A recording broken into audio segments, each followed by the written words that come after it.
Bonjour à tous, je suis très heureux de vous retrouver pour ce premier V8 Le Mag de l'année 2015. Bonne année à tous, plein de bonnes choses en 2, 3, 4, 5 roues, pourquoi pas. Je salue les fidèles animateurs, Bruno Vandestick, bonjour. Bonjour et bonne année Michel. Bonne année, et Olivier Leblanc. Bonjour et bonne année à vous tous. Et j'accueille également notre premier invité, Philippe Joubin, responsable de la communication de l'Automobile Club de l'Ouest. Bonjour, meilleurs vœux. Meilleurs vœux. Alors, meilleurs vœux, mais tout de même, avant de démarrer, une pensée très émue, une grosse pensée pour les victimes des attentats de la semaine dernière, avec notamment Georges Wolinski qui avait décoré une Porsche en 1998, un dessin assez osé, peut-être à l'époque. À la Wolinski finalement. À la Wolinski. Ouais. Une Porsche GT2 avec la complicité à l'époque d'Hervé Poulain. Elle s'alignait d'ailleurs cette voiture dans la fameuse série des Hard Cars qui lui sont chers, avec la complicité aussi de Jean-Luc Maury-Laribière, qui est l'homme qui avait aussi amené une Venturi Tuile, si vous vous en souvenez, au début des années 90. Et une autre pensée émue également pour Jean-Pierre Beltoise qui nous a quittés il y a quelques jours. Et combien 17 participations, je crois. 14 participations au 24 heures du Mans, et Jean-Pierre qui a toujours été un grand animateur de la course, même si ensuite il a été un petit peu moins amoureux de la course qu'il ne l'a été au départ, mais il a eu un parcours magnifique au 24 heures du Mans et toujours au volant de voitures françaises, pour essayer de faire briller les voitures françaises, donc ça lui tenait vraiment à cœur. Bien, merci. Alors au menu de ce V8 Le Mag, nous présenterons donc avec Philippe Joubin la saison 2015 du circuit du Mans, une rencontre ensuite avec un Sartois vivant aux USA, Pascal Brulon nous présentera ensuite l'actualité électrique des automobiles, nous recevrons un deuxième invité, Pascal Langlais de la Ligue contre la violence routière, et nous terminerons avec les nouveautés automobiles que nous pourrons essayer cette année. V8 Le Mag, c'est parti pour 2015.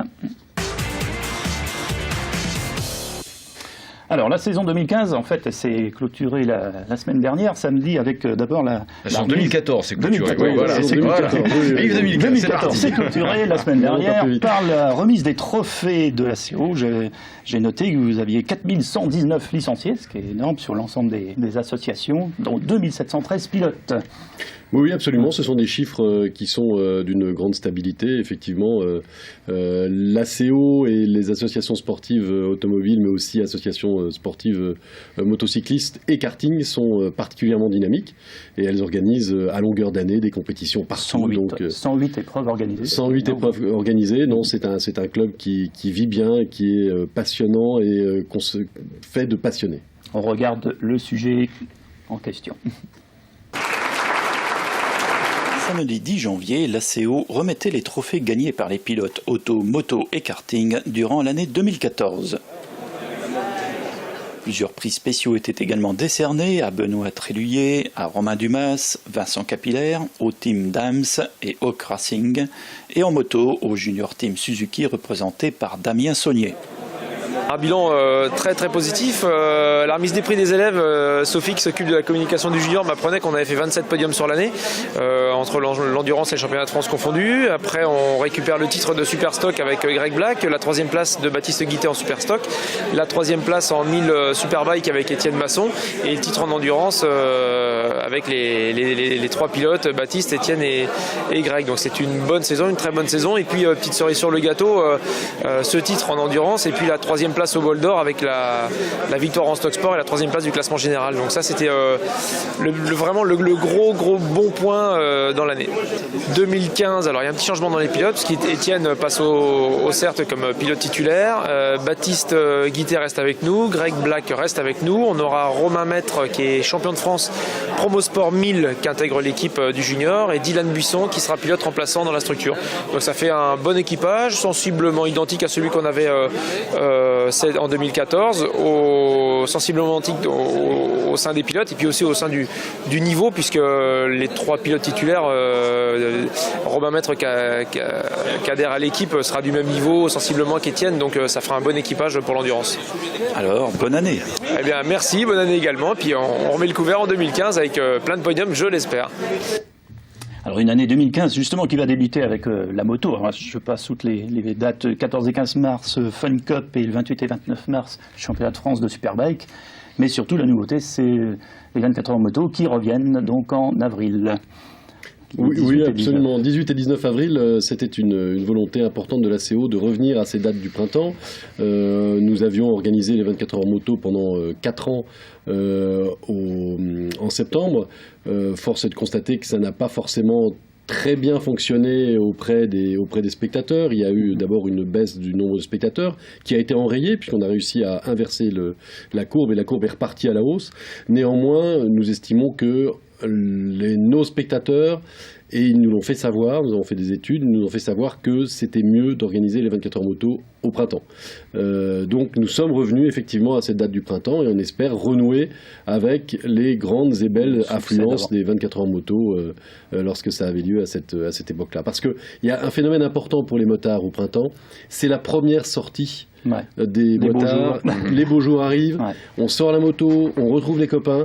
Et les 24 heures du Mans, c'était ça. C'était la première sortie des motards qui se retrouvaient entre copains à venir communier autour de la compétition. Donc ils avaient besoin qu'on revienne à cette date-là et c'est ce que nous avons fait. Très bien. Alors après, en mois de mai, on aura le GT Tour, une très belle épreuve. Le 15 et 17 mai, encore les motos avec le Grand Prix de France traditionnel. Bien sûr, qui est un mois après les 24 heures moto, mais ça fonctionnait bien avant 24 heures moto en avril, le Grand Prix de France moto en mai. Il n'y a aucune raison que ça ne fonctionne pas bien de nouveau. Et puis là, à nouveau, on n'en parle pas, c'est les funambules du Continental Circus.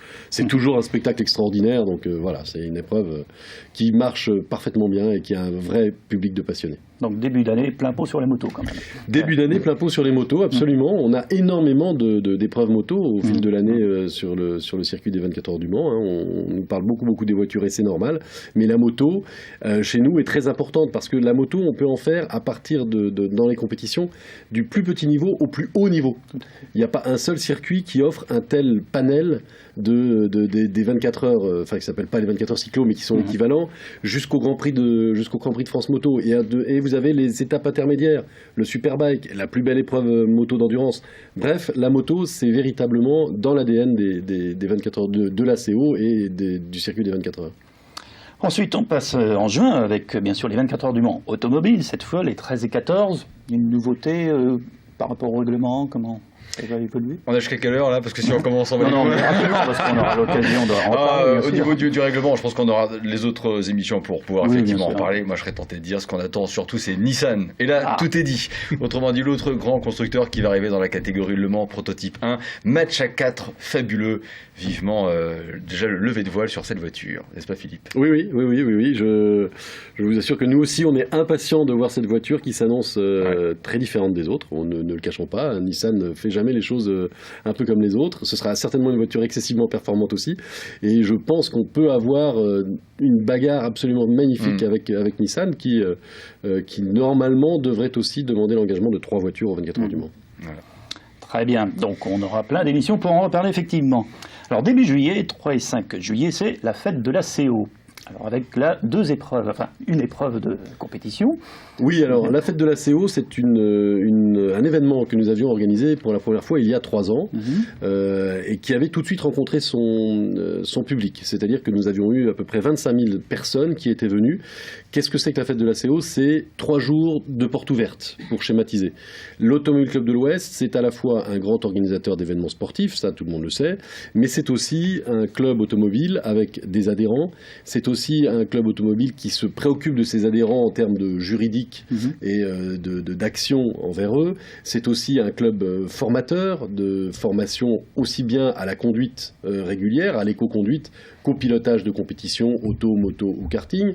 C'est aussi un club très important par rapport à tous ses bénévoles, par rapport à tous les commissaires, par rapport à tous les gens qui viennent tous les week-ends donner du temps au sein de l'Automobile Club de l'Ouest. Bref, c'est un club qui a beaucoup de facettes. Et l'ambition de cette fête de l'ACO, c'est de dire aux gens, venez voir ce qu'est l'ACO, ce que sont tous les métiers de l'ACO. Il y en a beaucoup que vous ne connaissez pas, parce que vous connaissez, avant toute chose, effectivement, la compétition. Mais il y a tellement de choses à découvrir qu'on organise ces 3 jours de porte ouverte. avec effectivement, vous l'avez dit, 2 événements qui ont été inclus dedans, les 24 heures karting, qui d'habitude avaient lieu en septembre, mais qui cette fois-ci seront là parce que on va organiser des épreuves de moto, d'auto et de karting, et puis LM Story qui est organisé tous les 2 ans, qui est aussi un rendez-vous de compétition de véhicules anciens, tous les 2 ans en alternance avec Le Mans Classique, et c'est la date de LM Story habituellement. Donc LM Story trouvera effectivement sa place pendant la fête de la CO. Un beau week-end en perspective. Très très beau week-end, oui, tout à fait.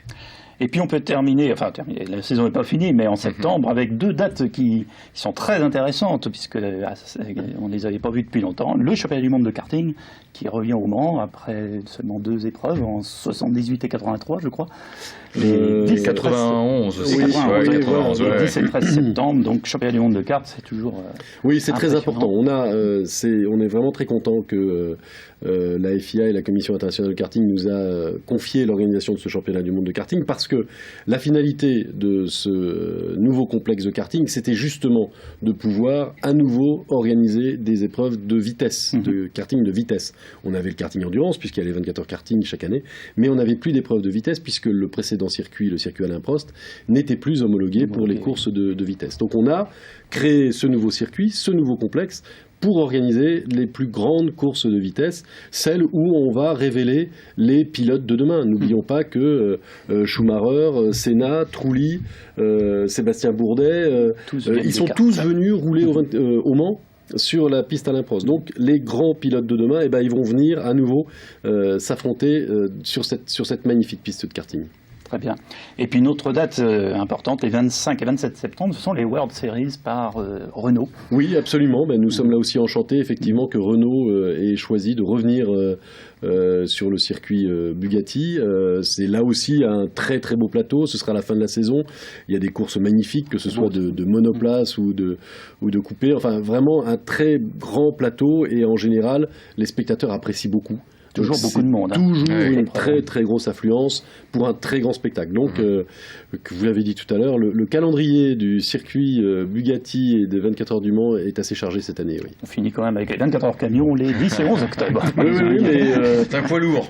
C'est un poids lourd, un incontournable. Ne les oublions pas, parce que c'est aussi une très grande réussite qui progresse chaque année en termes de spectateurs, et ça veut dire qu'il y a vraiment très populaire. Un public pour les 24 heures camions. C'est spectaculaire, c'est sympathique, c'est bon enfant. Enfin, les 24 heures camions, c'est la dernière fête en apothéose de la saison, quoi. Merci beaucoup Philippe Joubin, donc une très belle saison, et venez nombreux à toutes les épreuves. Bien sûr, on vous accueille le plus nombreux possible, on sera toujours le plus heureux d'avoir le plus de monde possible autour de nos épreuves. Merci beaucoup de votre participation. Alors un Sartois aux USA maintenant, vous avez rencontré un Sartois, donc Olivier Leblanc. Eh bien oui, alors c'est toujours en lien avec la CO, parce qu'en fait je l'ai rencontré lors du fameux festival Volkswagen qui était organisé sur le circuit de la CO au mois de juillet. C'est un Sartois, quelqu'un de Château-du-Loir, qui vit aux États-Unis et qui a eu la chance, à un moment donné dans sa vie, il va vous l'expliquer, de rencontrer les bonnes personnes. Et maintenant, donc, il importe de France des pièces moto pour les vendre aux États-Unis et des pièces de voitures des États-Unis qu'il importe en France. Moi, je pense qu'on écoute un petit peu son parcours assez sympathique. J'ai rencontré un monsieur qui s'appelait Jackie Morel, qui lançait un nouveau magazine en France, qui s'appelait Auto Loisirs à l'époque. Donc j'ai travaillé pour ce magazine, qui m'a envoyé aux USA, parce que je parlais très bien l'anglais, où j'ai revu Tom et Deanna McMullen, qui sont venus en vacances en 1983, et qui m'ont dit « Mais Philippe, tu serais bien mieux aux États-Unis à bosser qu'ici ». Je dis « Écoutez, ouais, moi je viens balayer votre garage, nettoyer votre piscine ». Et c'était une blague. Et puis le 21 décembre 83, ils m'ont appelé, ils m'ont dit « Philippe, si tu veux, on a un job pour toi aux USA ». Et je suis parti le 2 février 84, travailler dans un groupe de presse américain. Et voilà, ça s'est fait comme ça, par chance, mais la chance, il faut la forcer un peu parfois, et c'est ce qui s'est passé. Quand on a lancé ce magazine ici en France, on montrait énormément de hot rod et de custom américains. Et on s'est rendu vite compte que les Français avaient le besoin de reproduire ce genre de véhicule, mais avec des bases françaises, parce qu'on ne trouvait pas d'américaines à l'époque. Et c'était pas du tout le même marché en 1980. Et donc, on a lancé un article en montrant des 203, des 4 chevaux, des 2 chevaux, tout ça, qui seraient customisés à l'américaine, mais sur ces bases françaises. Et un ami, je connaissais pas du tout ce modèle d'Aron de Grand Large, et notre ami dessinateur dessinateur Pascal Mellet m'a dit « Ah mais cette voiture qui est géniale, c'est un 2 portes hardtop sans montant, ça pourrait faire un super Let's LED ». Et donc il a incorporé cette voiture dans cet article que j'ai écrit et j'ai complètement flashé sur cette voiture. Je dis « Mais il faut que je la fasse, absolument ». Et donc je suis allé à Limoges en 81 acheter une Aronde grand large que j'avais trouvée sur la vie de l'auto à l'époque. Je l'ai ramenée et on s'est lancé dans une aventure folle parce qu'on n'avait aucune idée de ce qu'on faisait. On comptait sur les amis, les carrossiers, des Anglais qui sont venus exprès pour couper le toit de l'omelette et la choper, la rabaisser. Enfin, c'était un truc de dingue. Et cette voiture n'avait pas de nom à l'origine, jusqu'à ce que je décide de la peindre en jaune, et qu'un ami qui détestait la voiture et qui trouvait que c'était un jaune épouvantable m'a dit « Mais qu'est-ce que c'est que ce truc ? On dirait une omelette baveuse !» Et c'est resté. Elle est en Californie depuis depuis mars 85. Et je l'ai beaucoup utilisé, j'ai fait des courses de drague, ça fait rire parce que j'ai mis 22 secondes au 400 mètres d'air. J'ai fait des courses de vitesse sur le lac Salé à El Mirage, j'ai fait 90 km/h. Enfin bon, donc j'ai tout fait avec l'omelette à San Francisco, partout, un tas de concentres. Et puis je l'ai un peu usé jusqu'à la toile. Et en 95, elle s'est retrouvée avec un joint de culasse posé dans mon garage où elle est restée 15 ans sans bouger, jusqu'à ce que mes enfants, ayant acquis l'âge de conduire et tout, me dit « Mais papa, il faut absolument remettre cette voiture sur la route ». Et puis avec Facebook, tous les amis « Alors l'omelette, faut qu'elle reroule et tout ». Et donc j'ai commencé à retravailler sur l'omelette. Et là, j'espère pouvoir la faire rouler fin de cette année ou début 2015. J'aime reconnaître le talent mécanique, scientifique, industriel français. Je suis tombé sur du freinage moto, très haute performance, fabriqué à Villefranche-sur-Saône, que j'importe depuis 1997 et que je vends à des constructeurs de motos spéciales, des choppers, des motos de course et des concessionnaires qui se montent sur toutes les motos, ces freins. Et j'exporte depuis en fait 87 des autos classiques, des dragsters, des engins tout-terrain. On a fait des châssis pour le Dakar, des moteurs, des boîtes, des pièces toutes bêtes pour restaurer les Mustangs, les Camaro, les Firebird. Enfin, de tout pour l'américaine. Et je salue Pascal Brulon, bonjour. Bonne année. Bonne année à vous, ainsi que notre deuxième invité, Dominique Langlais.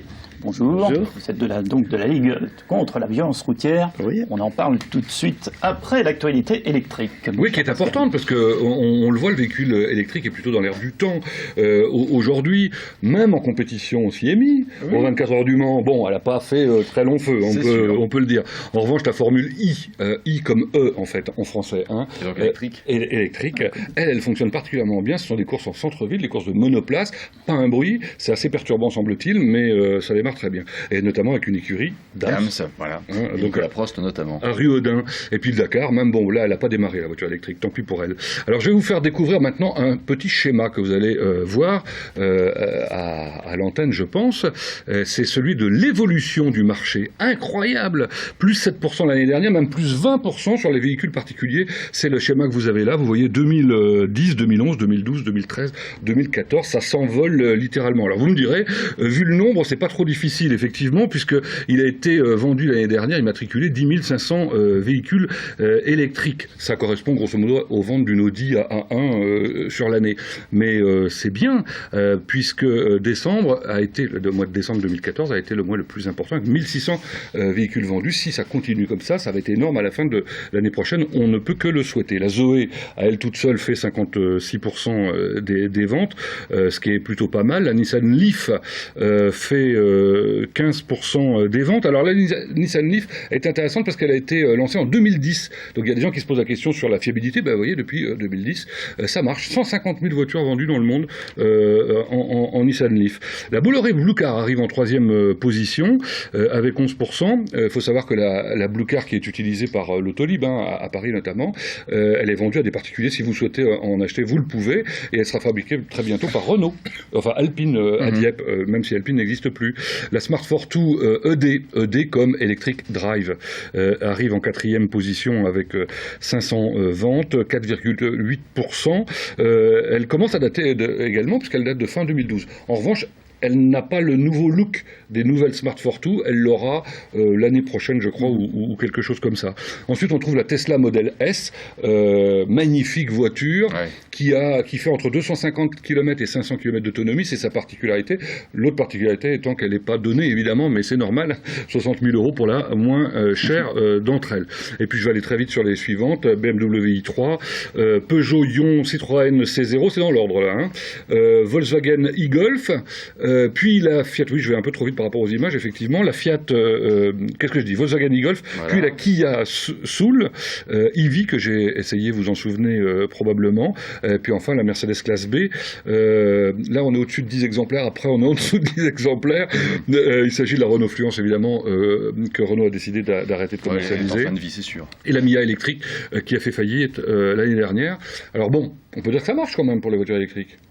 Ça se développe. Il y a du choix, voilà, il y a du choix. Alors vous avez raison, il y a du choix, il y en a eu 5 nouveautés l'année dernière et dans des marques connues, et ça a l'air de bien fonctionner, notamment en Norvège par exemple, où, vous le savez, on aime la voiture électrique parce qu'on est fortement incité d'un point de vue fiscal, où en 2013, 58% des voitures étaient des Leaf, les autres c'est quand même des Tesla. Hein. Et bien l'année dernière, 27% de Volkswagen, 27% de Nissan et 22% de Tesla. Juste pour donner un ordre d'idée, c'est 18 000 voitures en Norvège qui sont vendus. Petit pays, la Norvège, quand même, par rapport à nous. C'est-à-dire 12% du marché de l'automobile en général. C'est absolument énorme. Alors, les évolutions positives pour les voitures électriques, il faut le dire, parce qu'il se dit tellement de bêtises là-dessus. Pas d'obligation de location de batterie maintenant pour la quasi-totalité, sauf la Zoé. Ouais, quand même, la voiture la plus vendue. En France. 450 exemplaires seulement en Norvège, pour information. Bon, en France, effectivement, c'est ça, la moitié, comme je le disais tout à l'heure, des voitures vendues. Mais en Grande-Bretagne, par exemple, elle est vendue sans la location de batterie. Donc on peut imaginer qu'en France, ce sera la même chose. L'autonomie qui est en train de se développer, alors petit à petit, hein, ça gagne 10 km par-ci par-là, mais effectivement, les dernières, la Volkswagen e-Golf et puis la Kia Soul, font 190 km réels. Donc ça commence à devenir intéressant. Les raccordements à domicile se font avec des prises simples maintenant, ce qui n'était pas le cas de toutes les voitures, et loin s'en faut. Et puis des bornes plus nombreuses. On en a en Sarthe des bornes. Je suis allé voir sur les bons sites pour ça. Donc on en a à la République, au Quinconce, Gare Nord, ça je les ai vérifiés et même testés. On en a chez Nissan, chez Renault, CSGT Power. On en a au parking, semble-t-il, de la médiathèque, je parle toujours du Mans, du Palais des Congrès et de Gare Sud. Et on en a même en campagne à amener chez des particuliers à Voivre, à Trangé et à Ivray. Ah ouais. Oui. Et bientôt, le Conseil général ayant décidé de mettre la main à la poche, il y en aura partout. Bonnet-Table, Champagné, La Flèche, Lamennais, Le Mans, Loué, Mamers, Saint-Calais, Savigny-l'Évêque, Vibray. Il y aura en tout 44 bornes au Conseil général, de telle sorte que personne ne soit à plus de 20 km d'une borne. C'est pas mal quand même. C'est pas mal. Hein, alors 2015-2016, a priori, j'aurais pas eu le temps de tout dire.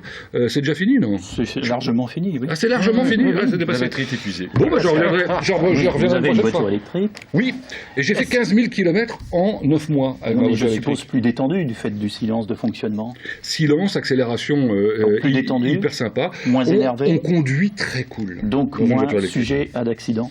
Oui, probablement. Enfin, ça sera vérifié après avec les Dominique assureurs. Langlais, moins On d'accidents. paye moins cher peut-être, l'assurance en voiture d'ailleurs. Ah ben, je sais pas, j'ai pas d'expérience des voitures électriques.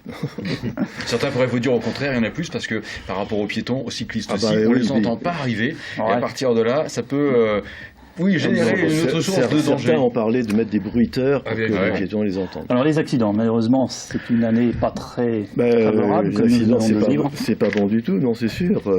Pour prendre la Sarthe, on est à 34 morts contre 27 l'an dernier. Je ne vais pas dire que c'est un petit accident de parcours et que ça continue à baisser globalement. Comme je l'ai entendu il n'y a pas longtemps, j'ai entendu dire que c'était pas une catastrophe au niveau national. Je suis désolé, mais au niveau national, ça fera plus de 100 morts de plus par rapport à 2013. Et puis même les 7 morts supplémentaires dans la Sarthe, on ne peut pas dire que ça ne soit pas catastrophique. Alors les raisons, il y a des raisons de comportement. Le comportement, on constate partout sur les routes que ça devient limite. Pourquoi? Il y a une raison importante, c'est qu'au niveau de l'autorité publique, c'est-à-dire le ministère de l'Intérieur, La communication est devenue vraiment plus que minimale depuis 1 an, 2 ans. Il y a un CNSR qui a été réuni, Conseil national de sécurité routière, qui réunit des groupes d'experts, c'est-à-dire des gens très qualifiés, contrairement à ce que certains s'acharnent à dire, qui ont donné des conclusions très précises, très argumentées, et le ministre a dit dès le départ que de toute façon, il n'en tiendrait pas compte parce que, c'était pas très porteur. Alors, c'est des accidents liés au comportement mais de conduite ou liés aux consommations de produits stupéfiants et d'alcool? Il y a les deux. Comportement de conduite, on rentre dans sa voiture, on est quelqu'un qui devient complètement différent, et puis on y va, et puis de toute façon je conduis bien, donc c'est les autres qui conduisent mal. Ça c'est l'argument qu'on entend tout le temps. Ça s'est vu dans des accidents sarthois. Il y a eu des photos, je crois que quand on voit l'état des voitures, c'est pas à 30 km/h que ça se produit. Alors, quelles sont les solutions? Moi je parle de vitesse, mais en dehors des circuits, où ça fait des ravages. Quelles sont les solutions? Vous dites qu'on n'en a pas assez parlé. À ce propos d'ailleurs, c'est d'actualité.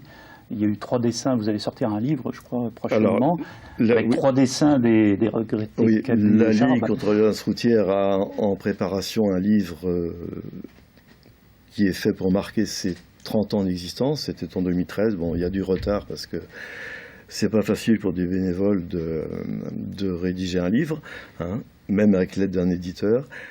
Et il y a effectivement 3 dessins qui ont été demandés que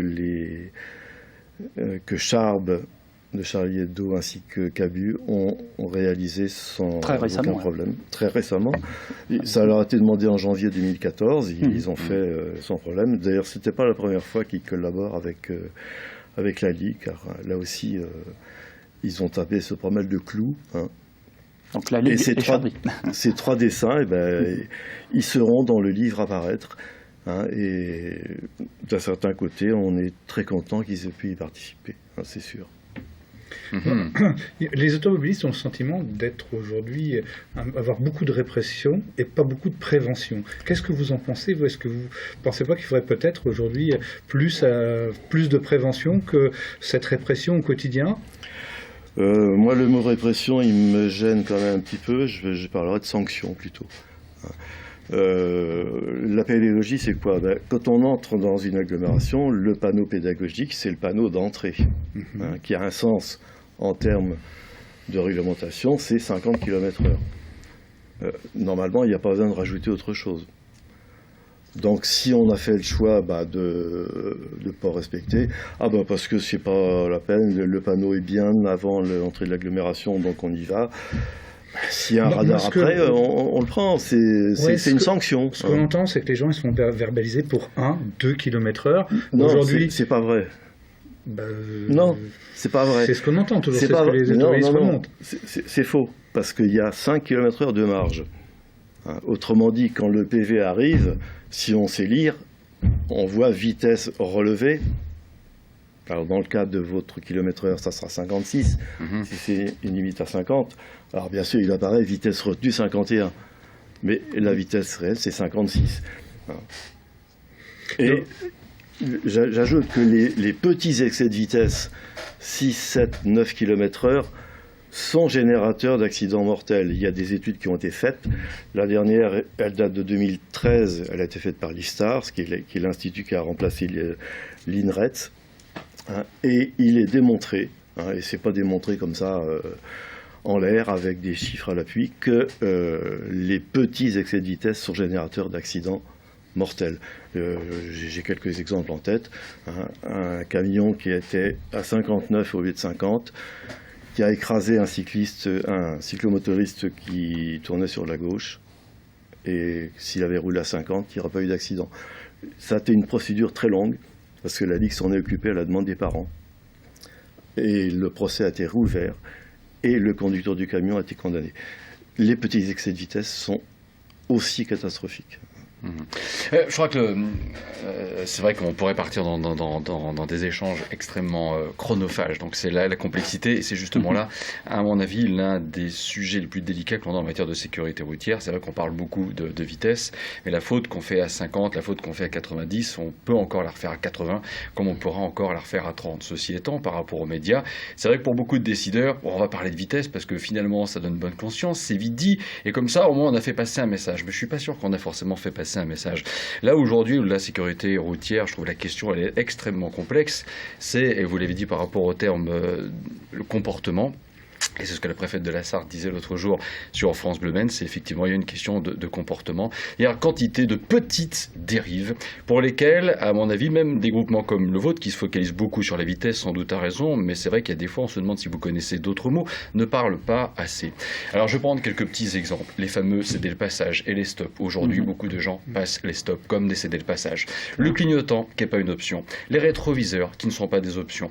Le fait de garder également une distance de sécurité entre voitures, quasiment jamais personne n'en parle. Le gros phénomène à la mode que j'ai bien constaté depuis au moins un an, c'est les fameuses bandes d'insertion. Vous savez, vous allez effectivement vous insérer sur une route 2 fois ou une voie. Aujourd'hui, la plupart du temps, à croire que les gens ont peur d'accélérer pour aller jusqu'au bout de la voie, la fameuse bande d'insertion. Je ne sais pas si vous l'avez vu, les gens arrivent et la plupart du temps, tout de suite, se mettent à gauche. C'est-à-dire qu'en fait, comme ils ne sont pas encore à la vitesse des autres, qui est une vitesse qui n'est pas forcément excessive, ils créent un effet de surprise. Et par conséquent, qu'est-ce que font les personnes qui arrivent sur des 2 fois 2 voies? Eh ben, ils vont se déporter sur la gauche. Une des raisons pour laquelle, à mon avis, je vais terminer la phrase, dans la remontée d'Auchan, par exemple, qui a été le parc Monceau, la remontée vers Auchan pour qui quitte donc le centre du Moulin-aux-Moines. Je crois que ces derniers temps, on n'a pas été une semaine sans avoir un mini carambolage. Donc c'est la raison pour laquelle je pense qu'il faut vraiment aujourd'hui se ressaisir par rapport à ça et oser pointer du doigt ces petits écarts, mais aux gros effets. Mais on est sur des écarts. On passe notre temps,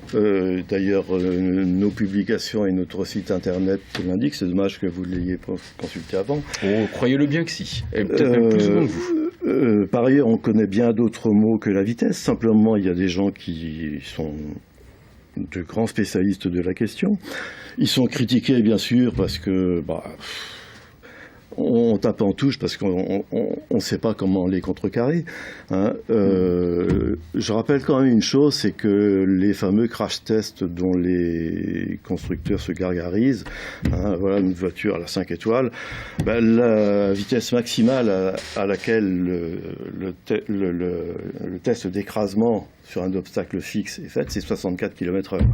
Bon, tout a démontré que la vitesse est catastrophique.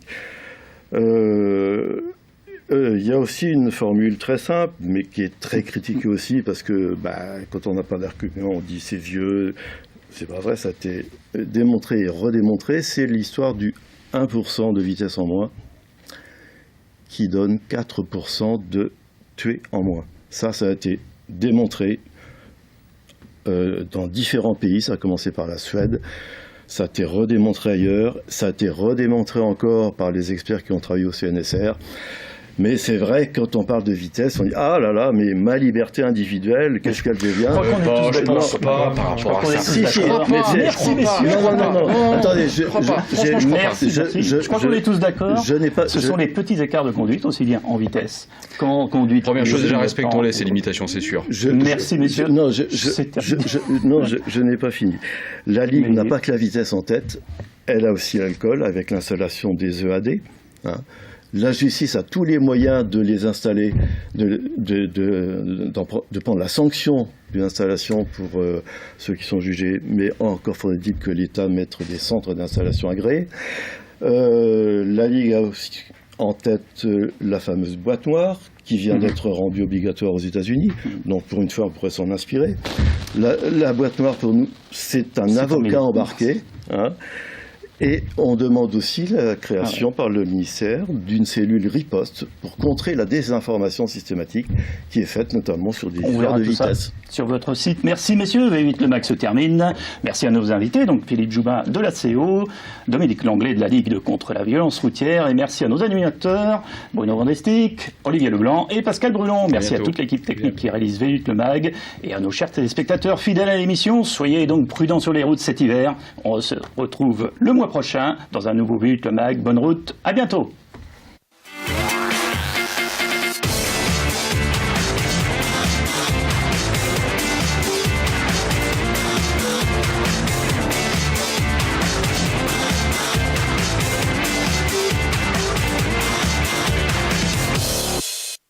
Ce programme est présenté par votre garage Automobile Center, membre du réseau AD au Mans.